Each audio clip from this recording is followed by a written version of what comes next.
नाइलेश माथुर ने अपने जीवन का आधा समय उन सभ्यताओं को समझने में बिताया था जिनके बारे में जानने के लिए जमीन को खोदना जरूरी होता है। हर पत्थर, हर खंडहर उसके लिए इतिहास का एक टुकड़ा था। लेकिन आज उसके हाथ में जो नक्शा था, उसने उसे अंदर तक हिला दिया। नक्शा एक छोटे से गांव धुलिहवा के पास से मिला था। उन पुरातन दस्तावेजों में जहां तहां अजीब निशान लगे हुए थे, जैसे किसी ने जमीन के गहरे रहस्यों को छुपाने की कोशिश की हो। और दस्तावेज पर लाल स्याही में लिखा था, यहां दफन है वह जो देखा करता था। विचित्र, अस्पष्ट, डरावना, लेकिन इसे अनदेखा करना इसके लिए असंभव था। गांव के पास पहुंचे तो सूरज ढलने को था। आसमान ने लाल पीले जानलेवा रंग धारण कर लिए थे। गांव के सबसे बुजुर्ग लोग घरों में दरवाजे बंद कर चुके थे। बाहर का माहौल इतना शांत कि जमीन के अंदर की खामोशी भी सुनी जा सकती थी। साहब, एक कड़क आवाज ने उनकी सोच को तोड़ दिया। स्थानीय ग्रामीण पंडित रामकांत यादव कंधों पर एक पुराना ढोना लटकाए खड़ा था। उसकी आंखों में आसमान जैसा शांत लेकिन गहरा भय था। आप उस नक्शे के बारे में ही तो आए हैं। उसकी आवाज कांप रही थी, लेकिन आंखें नाइलेश पर सीधी टिकी थीं। हाँ रामाकांत, डॉक्टर नीलेश ने कहा, मुझे लगता है कि हमें उसी निशान वाली जगह पर खुदाई करनी चाहिए। वहां कुछ बेहद पुराना दफन है, शायद एक सभ्यता से भी पुराना। रमाकांत एक पल के लिए ठिठक गया। कुछ भी कर लें, पर रात को वहां मत जाओ। उसका स्वर चेतावनी में बदल गया। वहां दबी चीजें सिर्फ मृत नहीं हैं, वे देखती हैं। मैं आपको वहां सुबह भेज सकता हूं, पर रात में मत जाना। सूर्य की पहली किरणों के साथ ही दोनों वहां पहुंचे जहां नक्शे पर लाल निशान खींचे गए थे। मिट्टी काली, गीली और कहीं कहीं चट्टानों जैसी कठोर थी। पास ही बिखरे हुए पत्थर खंड वर्षों से अंधेरे की गोद में पड़े थे। हम लगभग वहां हैं, डॉक्टर नीलेश ने कहा, नक्शे की ओर इशारा करते हुए। जैसा नक्शे में दिख रहा है। रमाकांत का चेहरा गंभीर था, लेकिन वह चुप रहा। शुभारंभ में कुछ भी असामान्य नहीं लगा, केवल हवादार खेत और दूर पहाड़ों की खामोश छाया। लेकिन जैसे ही उन्होंने खोदना शुरू किया, मिट्टी से मिलती आवाजें मानो जमीन के भीतर से निकल रही थीं। रात के सन्नाटों की तरह, मोटी और दब्बी। एक एक तराजू से मिट्टी हटाते हुए लगभग 2 घंटे बाद पत्थर की एक भारी चादर दिखी, जैसे कोई दफन द्वार। बिना कहे दोनों जानते थे कि अब पीछे हटना मुश्किल है। पहली चेतावनी जैसे ही पत्थर हटाया गया, एक ठंडी हवा आई, बिना हवा के चलने वाली। और हवा के साथ मिट्टी में लिखे जाले जैसे शब्द उभर आए। हम देखते हैं, दोनों के दिल एक साथ धड़कने लगे। रमाकांत ने कहा, यहां सिर्फ मिट्टी नहीं है, यहां कुछ पुराना दफन है, और यह दफन यहां देख रहा है।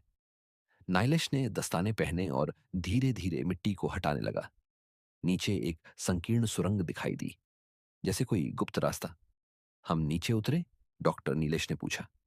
रमाकांत ने झिझकते हुए सिर हिलाया, लेकिन तभी जैसे जमीन के भीतर से किसी ने गहरी सांस ली। एक आवाज, बहुत धीमी लेकिन गूंजते हुए, मत आओ।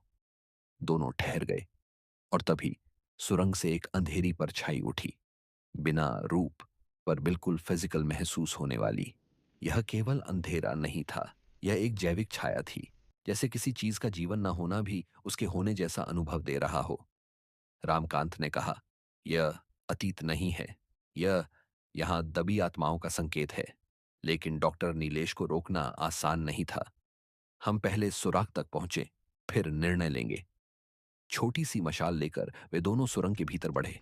बूंद बूंद जल की आवाज, सांसों की गूंज और कहीं कहीं गिरते पत्थरों की आवाज, सब मिलकर एक अजीब लय बना रहे थे। आगे बढ़ते बढ़ते दूर से एक पत्थर की दीवार दिखाई दी। उसके ऊपर हजारों निशान जैसे तीखे औजार से खींचे गए थे, और एक वाक्य, पुराना, लुप्त, मिट्टी से उभर रहा था, हम बताते हैं जो तुम नहीं समझ सकते। ये क्या भाषा है? रमाकांत कांपते हुए बोला। यह किसी प्राचीन सभ्यता की लिखावट हो सकती है, डॉक्टर नीलेश ने कहा, लेकिन उसकी आवाज में एक अनजानी सी बेचैनी थी। तभी अचानक दरार से एक हल्की चमक निकली, जैसे कोई आंख अंधेरे से झांक रही हो। पहली आंख आंखें, यह शब्द नहीं, बल्कि एक एहसास था। जैसे प्रकाश नहीं, पर चुग्ध प्रकाश का प्रतिबिंब। छाया धीमी गति से आकार लेने लगी। जैसे गहरे अंधेरे की भीतरी परतों से निकलती हुई कोई आकृति। वह कोई इंसान नहीं था, न ही जानवर, पर उसकी आंखें जीवित थीं। वे उन पर लगातार घूर रही थीं। रामकांत ने कांपते हुए कहा, इसे यहां दफन क्यों किया गया? डॉक्टर नीलेश उत्तर देने ही वाला था कि अचानक वही आंखें हरी भरी रोशनी में बदल गईं और आवाज फिर से गूंजी, हम देख रहे हैं, हमेशा।"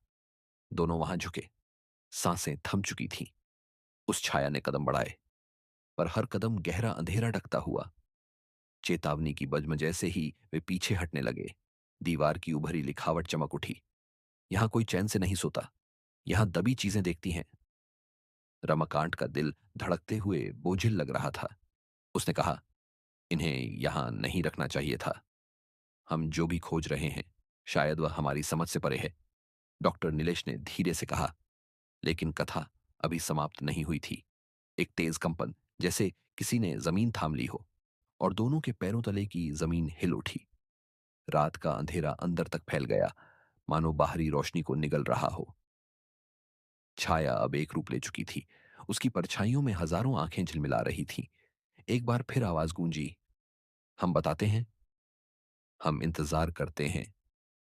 उन शब्दों के अंत में एक गूंज थी, ऐसी जो सिर में खस जाती थी।